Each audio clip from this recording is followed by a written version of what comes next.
నమస్తే welcome to TV 999 news ముందుగా headlines. Trump gold card website ప్రారంభం. అధికారికంగా పేర్ల రిజిస్ట్రేషన్ కు ఆహ్వానం.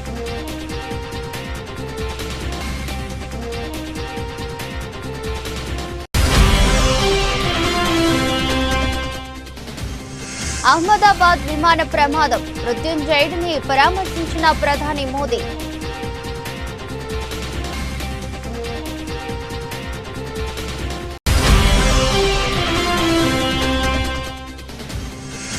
ఇజ్రాయెల్ పై ప్రతీకార దాడులకు దిగిన ఇరాన్. 100కు పైగా డ్రోన్లను ప్రయోగించిన టెహ్రాన్.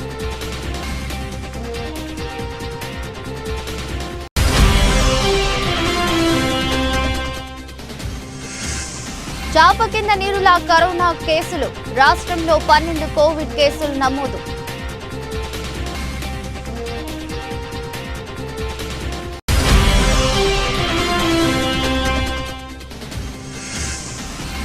కుప్పకూలిన విమాన షేర్లు. ఎయిర్ ఇండియా ప్రమాదంతో నష్టాలు.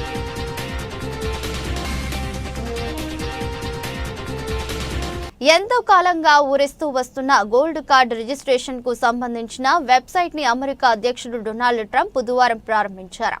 విదేశీ వలసదారులు అమెరికా ప్రభుత్వానికి $50 లక్షలు అంటే దాదాపు 43 కోట్లు చెల్లించడం ద్వారా అమెరికా పౌరసత్వాన్ని పొందేందుకు మార్గాన్ని ఏర్పాటు చేసుకోవడం ఈ గోల్డ్ కార్డు ఉద్దేశం. ప్రపంచంలో ఎక్కడా లేని అత్యంత గొప్ప దేశానికి మార్కెట్కు దారి చూపించే అద్భుత ప్రయాణం సాగించేందుకు ఎక్కడ సంతకం చేయాలని వేలాది మంది తనను అడుగుతున్నట్లు ట్రంప్ తన ట్రూత్ పోస్టులో పేర్కొన్నారు. ట్రంప్ కార్డుపై ఆసక్తి ఉన్న వారిని మాత్రమే వెబ్సైట్ అనుమతిస్తుంది. అభ్యర్థి తన పేరు, మతం, చిరునామాను రిజిస్టర్ చేసుకోవాల్సి ఉంటుంది. ట్రంప్ కార్డు .గవర్నమెంట్ పేరుతో ఉన్న ఈ కొత్త వెబ్సైట్ లో బంగారు రంగు కార్డు నమూనాను ఉంచారు. కార్డు పైన $5 మిలియన్ అంకె ముద్రించారు. యూరప్, ఆసియా, ఉత్తర అమెరికా, ఓషియానియా, మధ్య అమెరికా, దక్షిణ అమెరికా, కరీబియన్, ఆఫ్రికా వంటి 8 ప్రాంతాల నుంచి మాత్రమే దరఖాస్తులను ఆహ్వానిస్తుంది. గుజరాత్ రాష్ట్రంలో ఘోర విషాదం చోటు చేసుకున్న విషయం తెలిసిందే. అహ్మదాబాద్ లో కూలిపోయిన ఎయిర్ ఇండియా బోయింగ్ A171 లో ప్రయాణిస్తున్న 242 మందిలో 241 మంది మరణించారు. అయితే ఒకే ఒక్కరు రమేష్ విశ్వాస్ కుమార్ బుజర్వాడ త్రుటిలో ప్రమాదం నుంచి బయటపడి మృత్యుంజయుడిగా నిలిచారు. ప్రస్తుతం అతను అహ్మదాబాద్ లోని సివిల్ ఆసుపత్రిలో చికిత్స పొందుతున్నారు. ఈ నేపథ్యంలో నేడు రమేష్ ను ప్రధానమంత్రి నరేంద్ర మోదీ పరామర్శించారు. శుక్రవారం ఉదయం ప్రమాద స్థలాన్ని సందర్శించిన మోదీ అక్కడి నుంచి నేరుగా సివిల్ ఆసుపత్రికి వెళ్లారు. అక్కడ చికిత్స పొందుతున్న క్షతగాత్రులను పరామర్శించారు. ఈ క్రమంలో విమాన ప్రమాదం నుంచి ప్రాణాలతో బయటపడ్డ రమేష్ ను కూడా మోదీ పరామర్శించారు.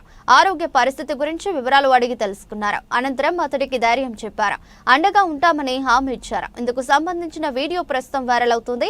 బ్రిటిష్ జాతీయుడైన 38 ఏండ్ల రమేష్ విమానంలో 11A సీటులో కూర్చున్నారు. ఎమర్జెన్సీ ఎగ్జిట్ డోర్ వెనుక ఈ సీటు ఉంటుంది. తన కుటుంబాన్ని కలిసేందుకు భారత్ కు వచ్చిన రమేష్ తన సోదరుడు అజయ్ కుమార్ రమేష్ తో కలిసి లండన్ కు తిరుగు ప్రయాణమయ్యారు. విమానంలోని 11A సీటులో కూర్చున్న రమేష్ ప్రమాదం నుంచి ప్రాణాలతో బయటపడిన ఏకైక ప్రయాణికుడు.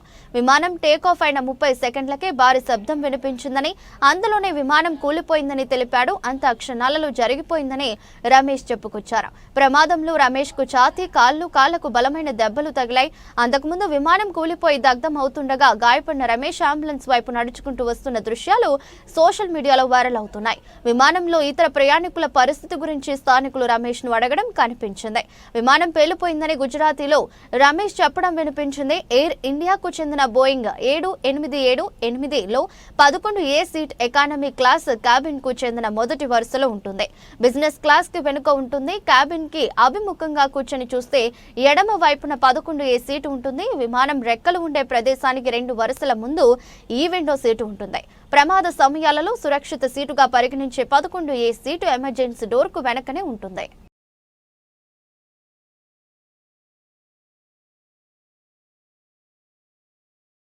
పశ్చిమాసియాలో మరోసారి యుద్ధ మేఘాలు కమ్ముకున్నాయి. ఇజ్రాయెల్ వైమానిక దళం ఇరాన్పై ముందస్తు దాడులకు దిగింది.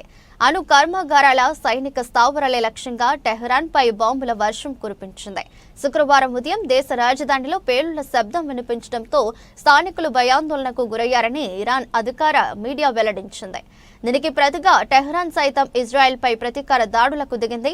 డ్రోన్లతో విరుచుకుపడుతోంది. ఆ దాడులను ఇజ్రాయెల్ దళాలు సమర్థవంతంగా తిప్పికొడుతున్నాయి. కొన్ని గంటల్లోనే ఇరాన్ 100కు పైగా డ్రోన్లను ప్రయోగించినట్లు ఇజ్రాయెల్ సైన్యం తెలిపింది. ఇజ్రాయెల్ చీఫ్ ఆర్మీ ప్రతినిధి బ్రిగేడియర్ జనరల్ ఏఫీ డ్రెఫిన్ మాట్లాడుతూ, గత కొన్ని గంటల్లో ఇజ్రాయెల్పై ఇరాన్ 100కి పైగా డ్రోన్లను ప్రయోగించింది. వాటిని మా దళాలు కూల్చివేశాయి. ఇరాన్ దాడులను ఎదుర్కొనేందుకు మా సైన్యం పనిచేస్తుంది అని తెలిపారు. ఇవాళ ఉదయం ఇజ్రాయెల్ జరిపిన దాడుల్లో ఇరాన్ వైపు భారీ నష్టం వాటిల్లినట్లు తెలుస్తోంది. ఇజ్రాయెల్ దాడుల్లో ఇరాన్ పారామిలిటరీ రెవల్యూషనరీ గార్డ్స్ అధిపతి హుసేన్ సలామీ మృతి చెందినట్లు ఇరానియన్ స్టేట్ టెలివిజన్ తెలిపింది. అంతేకాదు ఇరాన్ మిలిటరీ చీఫ్ మొహమ్మద్ భగేరీ కూడా మృతి చెందారు. ఇరాన్ సైనిక దళాల్లో అత్యున్నత ర్యాంకు కలిగిన ఆఫీసర్ భగేరీ శుక్రవారం తెల్లవారుజామున ఇజ్రాయెల్ జరిపిన దాడిలో మృతి చెందిన వ్యక్తుల్లో భగేరీ 2 కీలక వ్యక్తిగా నిలిచారు. ఆపరేషన్ రైజింగ్ లయన్ లో భాగంగా నిర్వహించిన దాడుల్లో నటాంజ్లో ఉన్న అణు శుద్ధీకరణ కేంద్రాన్ని టార్గెట్ చేశారు. అణు శాస్త్రవేత్తలను కూడా దాడుల్లో టార్గెట్ చేసినట్లు తెలుస్తోంది. ఇరాన్ చేపడుతున్న బాలిస్టిక్ మిసైల్ ప్రోగ్రామ్ కు నటాంజ్ కేంద్రం ప్రధానంగా నిలుస్తోంది. తాజాగా ఇజ్రాయెల్ చేపట్టిన దాడుల్లో అమెరికా సహాయం కానీ పాత్ర కానీ లేనని ఆ దేశ విదేశాంగ మంత్రి మార్కో రూబో తెలిపారు. మరోవైపు ఆదివారం ఓమన్ దేశం వేదికగా అమెరికా ఇరాన్ మధ్య అణ్వాయుధ కేంద్రాలపై చర్చలు జరగనున్నాయి. ఇజ్రాయెల్తో ఉద్రిక్తత పరిస్థితుల నేపథ్యంలో ఇరాన్ తన గగనతలాన్ని మూసివేసిన విషయం తెలిసిందే. దీంతో విమాన రాకపోకలకు తీవ్ర అంతరాయం ఏర్పడింది. న్యూయార్క్ నుంచి ఢిల్లీకి, ఢిల్లీ ముంబై నుంచి లండన్, న్యూయార్క్ కు వెళ్లే అనేక విమానాలు ప్రభావితమయ్యాయి. పలు విమానాలను దారి మళ్లించగా మరికొన్ని వెనక్కి తిరిగి వస్తున్నాయి. దాదాపు 16 ఎయిర్ ఇండియా విమానాలను దారి మళ్లించినట్లు ఎయిర్లైన్స్ తెలిపింది.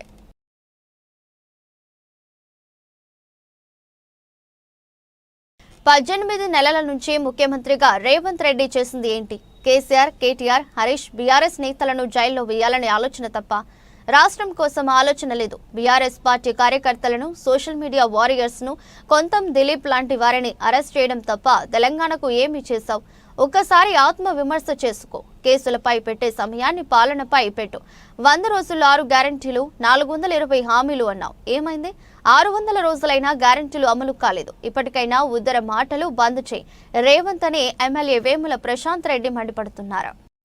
తెలంగాణ ముఖ్యమంత్రి రేవంత్ రెడ్డి గారు ఢిల్లీలో ఇష్టాగోష్ఠి విలేకరులతో మాట్లాడినాడు. వారి వ్యవహారం ఎట్లా ఉందంటే, గల్లీలో గల్లీజాందాలు చేసి ఢిల్లీలో గులాంగిరి చేస్తున్నట్టు ఆయన వ్యవహారం ఉంది.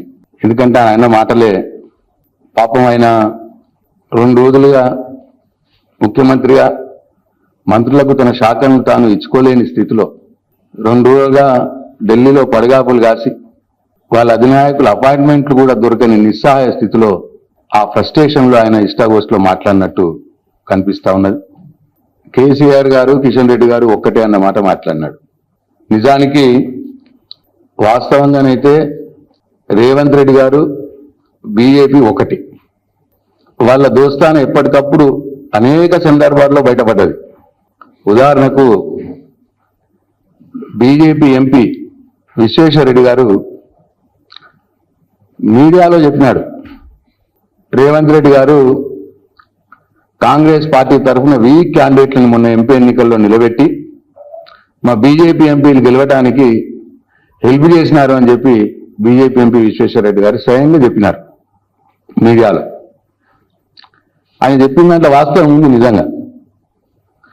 ఎందుకంటే మొన్న జరిగిన ఎంపీ ఎన్నికల్లో మల్కాజ్గిరి పార్లమెంట్ బీజేపీ అభ్యర్థి ఈటెల రాజేందర్ గారి మీద ఏరియాకు, ఆ ప్రాంతానికి సంబంధం లేనటువంటి సునీతా మహేందర్ రెడ్డి గారిని ఎక్కడి నుంచో తీసుకొచ్చి తద్వారా పరోక్షంగా బీజేపీ ఎంపీ ఈటెల రాజేందర్ గారు గెలవటానికి సహాయపడ్డది రేవంత్ రెడ్డి. అట్లనే అది వేరే పార్టీల నుంచి తీసుకొచ్చి, మళ్ళీ వేరే పార్టీల నుంచి, వేరే ప్రాంతం నుంచి తీసుకొచ్చి ఈటెల రాజేందర్ గారు బలమైన నాయకుడు. ఆయన ఎదురుగా బలహీన అంటే నా ఉద్దేశం ఆ ప్రాంతానికి సంబంధం లేని వ్యక్తిని తీసుకొచ్చి నిలబెట్టి ఆయనను గెలిపించడానికి దోహదపడ్డాడు రేవంత్ రెడ్డి. అట్లనే యంగ్ ఇండియా ఇంటిగ్రేటెడ్ స్కూల్స్ పేరుతో అతిపెద్ద మోసం చేస్తున్నాడు రేవంత్ రెడ్డి. ఒక్కో ఇంటిగ్రేటెడ్ స్కూల్ కు 50 కోట్లని చెప్పి 200 కోట్లకు పెంచేసి భారీ అవినీతికి పాల్పడుతున్నది కాంగ్రెస్ సర్కార్. కాంగ్రెస్ ప్రభుత్వం పూర్తిగా ఫోటోషాప్ ప్రభుత్వంగా మారింది. సీఎం రేవంత్ రెడ్డి కొడంగల్ నియోజకవర్గంలోనే ఇంటిగ్రేటెడ్ స్కూల్ కు ఇప్పటికీ ఒక ఇటుక కూడా పెట్టలేదని బీఆర్ఎస్ నాయకులు ఆర్ఎస్ ప్రవీణ్ కుమార్ అన్నారు. సడన్ గా 2025వ సంవత్సరంలో ఒక్కొక్క ఇంటిగ్రేటెడ్ స్కూల్ కు 200 కోట్లు అన్నారు. ఇష్టం వచ్చినట్టు ఎస్టిమేట్స్ పెంచుకుంటూనే పోతున్నారు. 640 మంది విద్యార్థులను ఒక స్కూల్లో పెట్టి వాళ్ళందరి మీద అజమాయిష్ చేయడమే వీలు కాదని అనుకుంటే ఇవాళ 2560 మంది విద్యార్థులను ఒకటే దగ్గర పెట్టి రేవంత్ రెడ్డి గారు నేను వాళ్ళకు పాఠాలు బోధిస్తా అంటున్నారు. ఇంతకన్నా ఘోరమే ఉంటుంది. ఒక టీచర్లను పెంచినవా? పెంచలేదు. పెంచినట్టు జీవో ఇచ్చినవా? ఇవ్వలేదు. వార్డర్లను పెంచినవా? పెంచలేదు. సిబ్బందిని పెంచకుండా ఈ స్కూల్స్ అన్నిటి కూడా దాదాపు 2560 మందిని ఒకటే దగ్గర పెట్టి young India integrated residential schools అన్నాడు. అసలు ఈ రెసిడెన్షియల్ స్కూల్స్ మొదటి నుంచి ఇంటిగ్రేటెడ్ అన్న విషయం కూడా ముఖ్యమంత్రి గారికి తెలియకపోవడం ఇవాళ తెలంగాణ ప్రజలు చేసుకున్న దురదృష్టం. ఇవాళ మనం ఏ జిల్లాలకు పోయినా ఏ హైవేల మీద పోయినా కూడా పెద్ద పెద్ద హోర్డింగులు దర్శనమిస్తున్నాయి. ఎందుకంటే ఇవాళ తెలంగాణలో కాంగ్రెస్ ప్రభుత్వం ఒక ఫోటోషాప్ ప్రభుత్వం. కంప్యూటర్లలో ఫోటోషాపులు చేసుకొని చక్కగా పోస్టర్లు ముద్రించుకొని అవన్నీ కూడా ఫ్లెక్సీలుగా కట్టి ఆ ఫ్లెక్సీలను చూపించి ఇవే ఎండింగ్ ఇండియా రెసిడెన్షియల్ స్కూల్స్ అంటున్నారు. ఒక్కొక్క దానికి 200 కోట్లు. 50 నుంచి సడన్గా 200 కోట్లకు పోయింది. ఇక అన్నిటికన్నా ఘోరమైన మోసం ఏందా అంటే ముఖ్యమంత్రి సొంత కాన్స్టిట్యుయెన్సీలోనే ఇంతవరకు young India residential schools start కాలే. ఆయన వేసిన పునాది రాయి ఆయనలే వాళ్ళ అన్న తిరుపతి రెడ్డి వేసాడు. మరి ఆయన రాజ్యాంగేతర శక్తి అని చెప్పి. వనపర్తి జిల్లా పెబ్బేరు మున్సిపల్ కేంద్రంలోని ఓ ఫంక్షన్ హాల్లో ఇందిరమ్మ ఇల్లు లబ్ధారులైన వారికి ఇళ్ల పట్టాలను ఎమ్మెల్యే మేఘారెడ్డి అందజేశారు. అధికారులు, ప్రజాప్రతినిధులు, పార్టీ నేతలు ఎవరైనా డబ్బులు అడిగితే తన దృష్టికి తీసుకురావాలని, వారిపై చట్టరీత్యా కఠిన చర్యలు తీసుకుంటామని ఎమ్మెల్యే మేఘారెడ్డి హెచ్చరించారు. ఎలక్షన్లలో పెబ్బేరు చౌరస్తాలో ఇచ్చిన హామీ ప్రకారం మొదటి విడతలోనే పెబ్బేరు మండల ప్రజలకు 504 ఇందిరమ్మ ఇళ్లకు పట్టాలు తీసుకొచ్చామని అన్నారు. 25.20 కోట్ల రూపాయలు పెబ్బేరుకు కేటాయించి పట్టాలు పంపిణీ చేస్తున్న ఘనత కూడా కాంగ్రెస్ పార్టీదనని తెలిపారు. వచ్చే స్థానిక ఎలక్షన్లలో కూడా కాంగ్రెస్ పార్టీకి పట్టం కట్టాలని ప్రజలకు తెలిపారు. బీఆర్ఎస్ నాయకులు దయ్యాలలా మీ వెంట పడిన ఈ ఎలక్షన్లలో మరోసారి ఓటుతో బుద్ధి చెప్పడం ప్రజలకు ఎమ్మెల్యే సూచించారు. అలాగే కేసీఆర్ చుట్టూ నిజంగానే దయ్యాలు ఉన్నారని ఎమ్మెల్సీ కవిత మాటలను ప్రజలకు గుర్తు చేస్తూ కేసీఆర్ కుటుంబంపై కౌంటర్లు వేశారు. ఈసారి దయ్యాలు మన చుట్టూ తిరగకుండా మంత్రగాడితో, జీడి గింజలతో, చీపురు కట్టలతో కాకుండా ఓట్లతో బుద్ధి చెప్పాలని ప్రజలకు ఎమ్మెల్యే మేఘారెడ్డి సూచిస్తున్నారు. పిసిసి అధ్యక్షులు ఉన్న మన రేవంత్ రెడ్డి గారు అన్ని వేదికల మీద మాట్లాడాడు. ఆయనతో పాటు మనం కూడా ఇక్కడ పెబ్బేరు చౌరస్తాలో మాట్లాడినాం, అన్ని ఊర్లలో చౌరస్తాలో మాట్లాడినాం, వనపర్తి రాజు చేకులో మాట్లాడినాం. మన రేవంత్ రెడ్డి గారు వచ్చినప్పుడు పాలిటెక్నిక్ గ్రౌండ్లో మాట్లాడినాం. ఏం మాట్లాడినాం? అప్పుడున్న 10 సంవత్సరాలు బీఆర్ఎస్ పార్టీ ఉండే, అవునా? తెలంగాణ వచ్చిన సోనియమ్మ తర్వాత వాళ్ళ అధికారంలోకి వచ్చి కేసీఆర్ ముఖ్యమంత్రి ఏం చెప్పిండు మనకు? మీ ఇంటికి అల్లుడు వస్తే ఏడ పండుకుంటాడు, బిడ్డ వస్తే ఏడ పండుకుంటుంది, మేక నాడ కట్టేస్తారు, గొర్రె నాడ కట్టేస్తారు, బర్రె నాడ కట్టేస్తారు, ఇవన్నీ ఎట్లా కట్టేస్తారు, అక్షండి మీకు డబల్ బెడ్రూమ్ ఇస్తారు. నీకు చెప్పిండా లేదా? చెప్పిండు. చెప్పి 10 సంవత్సరాలు అధికారం ఉన్నాడు. ఒక్కొక్క సంవత్సరం ఒక్కొక్క ఊరికి ఒక్కొక్క వాడికి 10 ఇళ్ళు ఇస్తే ఎన్నైతాయి? 100 అవుతాయి. ఇచ్చిండా? ఇయ్యలే. ఆ 100 ఇయ్యలేదు, 5 ఇయ్యలేదు. 5 ఇచ్చినా 50 అవుతాయి. ఇవ్వలే. అందుకని నవంబర్ 2023లో ఎలక్షన్ ముందర పెబ్బేరు చౌరస్తాల పాలిటెక్నిక్ గ్రౌండ్ లో నేను ఛాలెంజ్ చేసిన. ఏం చేసినాం? వనపర్తి నియోజకవర్గం ఇసుక అక్రమ రవాణా కట్టడి పేరుకే అన్నట్లు మారింది. అధికారుల తీరు అడ్డుకోవాల్సిన రెవెన్యూ పోలీసులు అధికారులు పట్టనట్లు వ్యవహరిస్తున్నారు. ఖమ్మం, సూర్యాపేట జిల్లాలను ఆనుకొని ప్రవహిస్తున్న పాలేరు వాగుల్లో జోరుగా తవ్వకాలు చేపడుతున్నారు. ట్రాక్టర్లలో టన్నుల కొద్ది ఇసుక తరలిపోతుంది. ఇదంతా ప్రాంత అధికారుల కనుసన్నల్లో జరుగుతుందనేది బహిరంగ రహస్యం. ఫిర్యాదులు వస్తున్నా కనీసం తవ్వకాలు జరిగే ప్రదేశానికి వెళ్లటం గానీ, డంపులు సీజ్ చేయటం గానీ చేయడం విస్మయానికి గురి చేస్తుంది.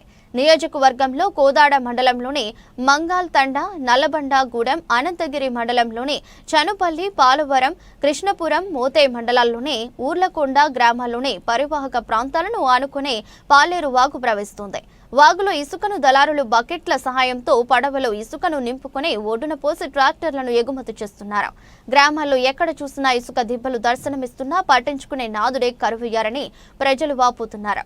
అధికారులు సైతం నెలవారీ మామూలలో వాగుల వైపు తిరిగి చూడటం లేదని ఆరోపణ వినిపిస్తున్నాయి.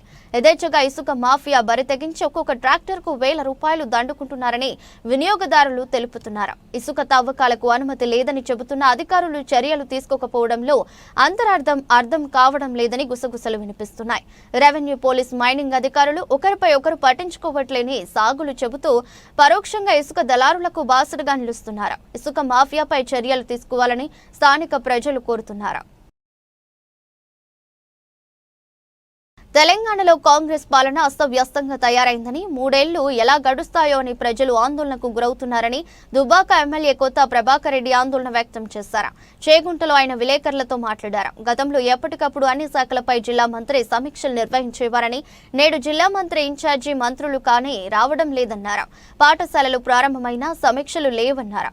కాంగ్రెస్ ప్రభుత్వంలో ప్రవేశపెట్టిన ఇందిరమ్మ ఇల్లు, రాజీవ్ వికాస్ లాంటి పథకాలు పేరు గొప్ప, ఊరు దిబ్బ అన్నట్లు ఉన్నాయన్నారు. ఇల్లు కడితే డబ్బులు మంజూరు చేయాల్సిన ప్రభుత్వం 60 గజాల ఇల్లే ఉండాలని నిబంధన పెట్టి ఇల్లు కట్టకుండా చేస్తున్నారని అన్నారు. యువకులకు ఉపాధి కల్పిస్తామని ప్రవేశపెట్టిన రాజీవ్ యువ వికాస్ పాత లేకుండా పోయిందన్నారు. కేసీఆర్ హయాంలో గ్రామ పంచాయతీలకు ట్రాక్టర్లు అందిస్తే వాటిలో డీజిల్ పోయలేని దుస్థితి నెలకొందన్నారు. ట్రాక్టర్ల మెయింటెనెన్స్ చేయలేమని కార్యదర్శులు కలెక్టర్ల ముందు వాపోతున్నారని తెలిపారు. ఈరోజు రాష్ట్ర వ్యవహారాలు ఎట్లున్నాయంటే మరి మూలిగే నక్క మీద తాటికాయ పడ్డట్టున్నది పరిస్థితి. చెప్పేదేమో పెద్ద పెద్ద డైలాగులు, పెద్ద పెద్ద కథలు, చేసేదైతే ఏం లేదు. ఇలా చాలా ఘోరమైన పరిస్థితి. ఇందిరమ్మ ఇళ్ళని పెట్టిండ్రు. ఆ ఇందిరమ్మ ఇళ్ళల్లో పోతే ఆ ఇళ్ళకి ఇదివరకు అసలు ఇన్ని రోజులు అవుతుంది పేరు పెట్టుకుంటా ఇదిగో వచ్చే ఏమో చేస్తామని చెప్పి ఏదో బూసి చూపిస్తుంది తప్ప చేసింది లేదు, పోయింది లేదు. మరి ఇందిరమ్మ ఇల్లు లీస్ట్ పెడితే లీస్ట్లో రానోళ్ళు కూడా ఇవ్వాలి. ఈ మన జిల్లాలనే రామాయపేటనే మరి నాకు రాలేదని మనస్తాపం చెంది పాపం ఈ పేదోడు గైడ్లైన్స్ లేక మరి అధికారులు ఎవరికి ఇవ్వాలనో ఎవరికి ఇవ్వద్దో కూడా వాళ్ళకి తెలుస్తలేదు. ఒకసారి అంటారు పెంకుటిల్లు అంటారు, ఒకసారి అంటారు టార్పాలు కప్పుకుంటా అంటారు, ఇంకోసారి అంటారు ఏం లేకపోతే రోడ్డు మీద ఉన్న వాళ్ళకి ఇస్తామంటారు. మరి దీనివల్ల చాలామంది ఆశ కొద్దీ మరి కొద్దో గొప్ప బరంతులు నింపుకొని కొద్దిగా బేస్మెంట్ చేసుకున్న వాళ్ళకు మరి వస్తుందని ఆశతోటి కట్టుకుంటుంటే దానికి 68 గజాలే ఉండాలి, మరి ఇంతనే పొడుగు ఉండాలి, ఎంత 600 స్క్వేర్ ఫీట్లే ఉండాలి. 1 ఫీట్ తక్కువ ఉండద్దు. 1 ఫీట్ ఏంది అసలు? అది అట్లుంటుందా? ఎక్కడన్నా వ్యవహారం అట్లుంటుందా? అట్లుండదు. అమ్మఒడి, అర్ధఒడి అని మాట్లాడిన నారా లోకేష్ నేడు 2000 ఎందుకు తగ్గించి వేస్తున్నట్టు, మహిళల మీద ఎంతో ప్రేమ ఉన్నట్టు నటిస్తున్న టీడీపీ నాయకులు మహిళలకు ఇవ్వాల్సిన ఆడబిడ్డ నిధిని P4లో భాగంగా చేసి మోసం చేస్తారా అని ఎమ్మెల్యే తాటిపర్తి చంద్రశేఖర్ రెడ్డి అన్నారు. మేమేంది మీలాగా అబద్ధాలు చెప్పట్లేదు. రికార్డెడ్గా ఎవిడెన్స్తో విత్ ప్రూఫ్స్తో మీకు బయట పెడుతున్నాం, చూపిస్తున్నాం. మరి మీరెందుకు చేయలేకపోతున్నారు? మళ్ళీ ఈ పథకంలో ఇంకొక మోసం. ఆ రోజు డెవలప్మెంట్ ఆఫ్ ఎడ్యుకేషనల్ ఈకోసిస్టంలో భాగంగా ఎడ్యుకేషన్ ఈకోసిస్టమ్ని డెవలప్ చేయడం కోసం ఆ రోజు తల్లికి వందనం, అమ్మఒడి పథకానికి 2000 రూపాయలని మేము ఆ రోజు డిడక్ట్ చేసి తల్లులకి ఇస్తే, వీరి సుపుత్రుడు చంద్రబాబు నాయుడు గారి సుపుత్రుడు నారా లోకేష్ గారు ఈరోజు విద్యాశాఖ మంత్రిగా ఉన్నటువంటి మంత్రి గారు మాట్లాడినటువంటి మాటలు, వారి ట్వీట్ ద్వారా, వారు చేసినటువంటి ట్వీట్ ద్వారా, ఈ ట్వీట్ చాలా స్పష్టంగా ఇక్కడ అమ్మఒడి అర్ధవడిగా మారింది, సంపూర్ణంగా ఇవ్వట్లేదు అని వారు ట్వీట్ చేశారు. అయ్యా లోకేష్ గారు, మీరు బహుశా ఇవాళ మంత్రి అయ్యారు, మర్చిపోయినట్లున్నారు. మరి కాలం మాత్రం ఎప్పటికీ మీరు మాట్లాడినటువంటి, మీరు చేసినటువంటి ఈ కామెంట్స్ని ఎప్పుడూ మర్చిపోదు. గురువింద సామెతని మర్చిపోయి మీరు మాట్లాడేటటువంటి మాటలు మీకే మళ్ళీ తిరిగి వస్తాయి, గుర్తుంచుకోండి.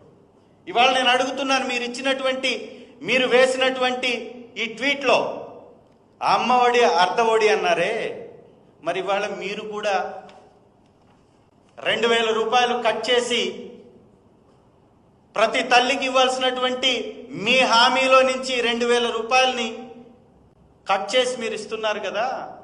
మరి మీరు అసంపూర్తిగా ఇస్తున్నటువంటి ఈ పథకం సంపూర్ణమైందని ఏ విధంగా చెప్పుకుంటున్నారు? ఒక్కసారి ప్రతి బిడ్డ ఉన్న తల్లి ఆలోచించాలి. గతంలో జగనన్న గారు రాకముందు ఈ పథకం అమలులో లేదు, ఉనికిలో లేదు. అలాంటి కొత్త పథకం తీసుకురావడానికి కొంత సమయం పట్టినా కూడా మేము అత్యంత త్వరగా ఈ పథకాన్ని అందించాం. మరి ఈ ప్రభుత్వం గతంలో అమలుపరిచినటువంటి వారికే ఇస్తూ కూడా, గతంలో ఉన్నటువంటి సంఖ్య కన్నా తక్కువ ఇస్తూ కూడా ఇవాళ కరోనా కేసులు మరోసారి చాప కింద నూరులా పెరుగుతున్నాయి. ఉత్తరాదితో పాటు దక్షిణాన కర్ణాటక, మహారాష్ట్ర, ఏపీలో కూడా కేసులు రోజురోజుకు పెరుగుతున్నాయి. దీనికి తోడు అక్కడక్కడ మరణాలు సైతం నమోదు కావటం ఆందోళన కలిగిస్తుంది. పొరుగు రాష్ట్రాల నుంచి తెలంగాణకు వైరస్ విస్తరించే ముప్పు లేకపోలేదన్నారు. ఇప్పటి వరకు దేశవ్యాప్తంగా 7154 కేసులు నమోదయ్యాయి. కేరళలో 2165, ఢిల్లీలో 731, మహారాష్ట్రలో 615, కర్ణాటకలో 467, గుజరాత్లో 1281, తమిళనాడులో 231, ఏపీలో 103, తెలంగాణలో 12 కేసులు నమోదైనట్టు తెలుస్తోంది. ఎలాంటి వైరస్ అయినా నిర్లక్ష్యం చేసే సమస్య తీవ్రమవుతుంది. కరోనా కూడా అంతే. ప్రస్తుతం విస్తరిస్తున్న వైరస్ వల్ల పెద్ద ప్రమాదం ఏమీ లేదు, కానీ ప్రజలు అప్రమత్తంగా ఉండాలి. రాష్ట్రంలో అక్కడక్కడ కేసులు నమోదవుతున్నప్పటికీ వాటిల్లో తీవ్రత మాత్రం కనిపించడం లేదు. ప్రస్తుతం విస్తరిస్తున్న వైరస్ వేరియంట్లు వ్యాప్తి రేటు అధికంగా ఉండవచ్చు, కానీ దానికి తీవ్ర ప్రభావం చూపే స్వభావం మాత్రం లేదు. స్వల్ప లక్షణాలే ఉండటం వల్ల హాస్పిటల్ అడ్మిషన్స్ ఉండే అవకాశం లేదు. అందుకని ప్రజలు ఎలాంటి భయాందోళనకు గురి కావాల్సిన అవసరం లేదు, కానీ అప్రమత్తంగా మాత్రం ఉండాల్సిన ఆవశ్యకత ఉంది. రంగారెడ్డి జిల్లా వ్యాప్తంగా స్కూల్ బస్సులపై రెండో రోజు కొనసాగుతున్న RTA raid. Langar Houz, Tippu Khan bridge వద్ద విద్యార్థులను తరలించే ప్రైవేట్ స్కూల్ బస్సులపై ఫోకస్. నిబంధనలను పాతర వేస్తున్న స్కూల్ బస్సులను సీజ్ చేస్తున్న రంగారెడ్డి జిల్లా రవాణా శాఖ అధికారులు. ఫిట్నెస్ లేని 12 బస్సులు సీజ్ చేసిన అధికారులు. ఫిట్నెస్ లేని బస్సులలో విద్యార్థులను తరలిస్తున్న యాజమాన్లపై సీరియస్. ప్రతి వాహనాన్ని క్షుణ్ణంగా పరిశీలిస్తున్న అధికారులు. నిబంధనలు పాటించని స్కూల్కు నోటీసులు జారీ చేసే అవకాశం. పాలుమార్లు హెచ్చరించినా పట్టించుకుని ప్రైవేట్ విద్యాసంస్థల యాజమాన్యం.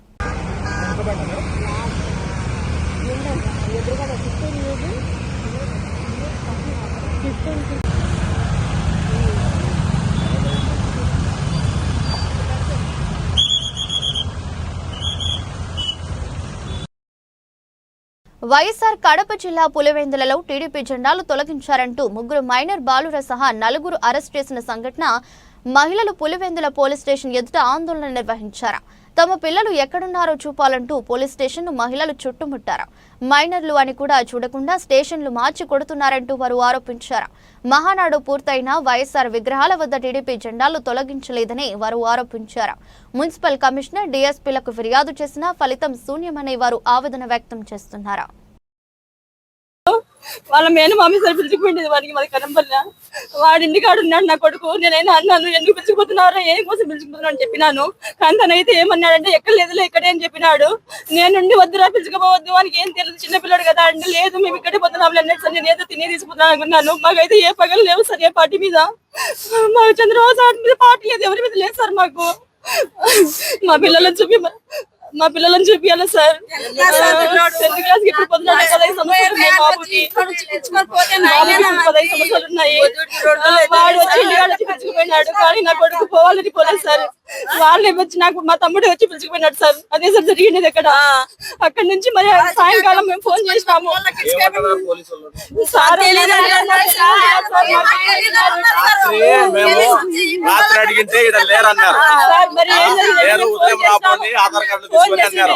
ఉదయం వస్తే ఇంకేం చూపించడం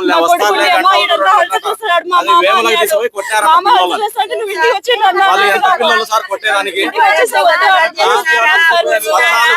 4 సంవత్సరాలు ఉన్నాయి ఒక పిల్లోనికి.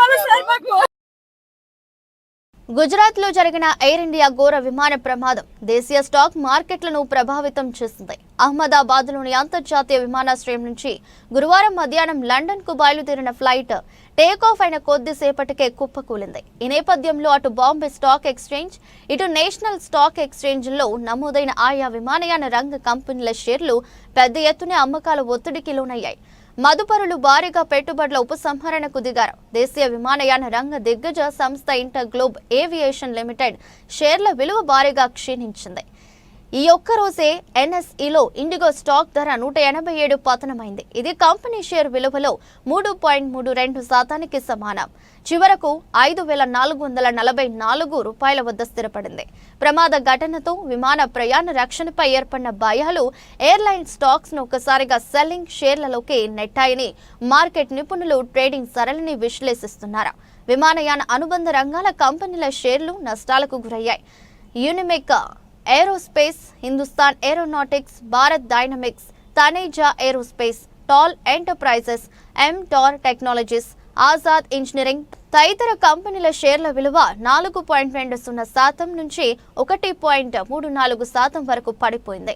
ప్రమాదానికి లోనైన ఎయిర్ ఇండియా విమానం బోయింగ్ సంస్థది కావడంతో సహజంగానే కంపెనీ షేర్లు నష్టాల్లోకి జారుకున్నాయి. గురువారం అమెరికా స్టాక్ మార్కెట్ల ట్రేడింగ్ లో ఒకానొక దశలో 8% వరకు పడిపోయాయి. ఆ తర్వాత కోలుకున్న 5% నష్టాల్లోనే కదలాడుతున్నాయి. ఈ ప్రమాదంతో బోయింగ్ విమానాల అమ్మకాలు ప్రభావితం కావచ్చని, ప్రపంచ దేశాల నుంచి ఆర్డర్లు తగ్గిపోవచ్చని అంచనాలు ఈ అమెరికా కంపెనీ ఇన్వెస్టర్లను భయపడుతున్నాయి. దేశీయ స్టాక్ మార్కెట్లు గురువారం భారీ నష్టాల్లో ముగిశాయి.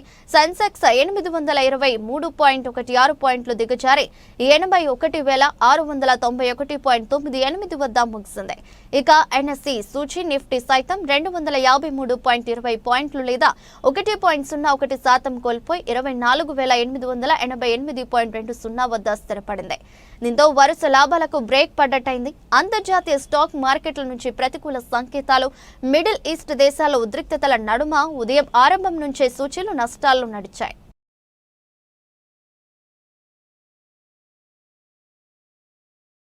న్యూజిలాండ్ బ్యాటర్ ఫిన్ అలెన్ దుమ్ము రేపాడు. అమెరికాలో జరుగుతున్న మేజర్ లీగ్ క్రికెట్లో సెంచరీతో కదం తొక్కాడు.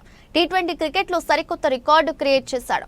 ఓక్లాండ్ కోలేసియం స్టేడియంలో జరిగిన మ్యాచ్లో శాన్ ఫ్రాన్సిస్కో తరపున ఫిన్ అలెన్ ఆడాడు. వాషింగ్టన్ ఫ్రీడమ్తో జరిగిన మ్యాచ్లో అతను 51 బంతుల్లో 151 రన్స్ చేశాడు. 296 స్ట్రైక్ రేట్తో అతను బ్యాటింగ్ చేశాడు. అలెన్ ఇన్నింగ్స్లో 5 ఫోర్లు, 19 సిక్సర్లు ఉన్నాయి. ఈ ఇన్నింగ్స్తో అలెన్ టీ20 క్రికెట్లో ఫాస్టెస్ట్ 150 చేశాడు. కేవలం 49 బంతుల్లో అతను మైలురాయి అందుకున్నాడు. 34 బంతుల్లోనే సెంచరీ బాదాడు. టీ20లో అత్యంత వేగంగా సెంచరీ చేసిన తొలి కివీస్ బ్యాటర్ గా నిలిచాడతను. టోర్నమెంట్ చరిత్రలో ఫాస్ట్ సెంచరీ చేసిన బ్యాటర్ అయ్యాడు. తాజా ఇన్నింగ్స్ లో క్రిస్ గేల్ తో పాటు సాహిల్ చౌహాన్ రికార్డులను అతను బ్రేక్ చేశాడు. టీ20లో ఒకే ఇన్నింగ్స్ లో గతంలో గేల్ చౌహాన్లు అత్యధికంగా 18 సిక్సర్లు బాదారు. ఫిన్ అలెన్ ఈ మ్యాచ్ లో 19 సిక్సర్లు కొట్టి ఆ రికార్డును తుడిచేశాడు. వాస్తవానికి 6 నెలల క్రితం ఫిన్ అలెన్ కు ఐపీఎల్ వేలంలో అనుభవం ఎదురైంది. అలెన్ ను ఒక్క ఐపీఎల్ ఫ్రాంచైజీ కొనుగోలు చేయలేదు. 2 కోట్ల బేస్ ప్రైజ్ తో అతను వేలానికి సిద్ధంగా ఉండే కానీ అతను ఆన్ స్టోల్డ్ గా మిగిలిపోయాడు. వార్తలు ముగించే ముందు మరోసారి headlines. Trump gold card website ప్రారంభం. అధికారికంగా పేర్ల రిజిస్ట్రేషన్ కు ఆహ్వానం.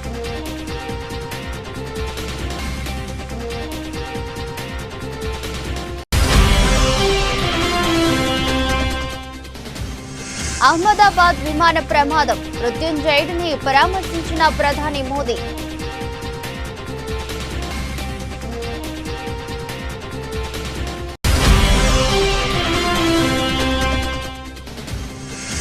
ఇజ్రాయెల్ పై ప్రతీకార దాడులకు దిగిన ఇరాన్.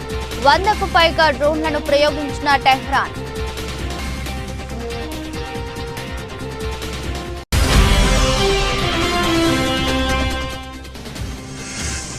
చాప కింద నీరులా కరోనా కేసులు. రాష్ట్రంలో 12 కోవిడ్ కేసులు నమోదు.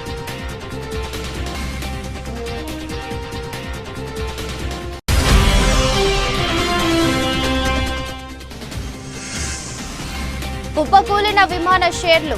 ఎయిర్ ఇండియా ప్రమాదంతో నష్టాలు.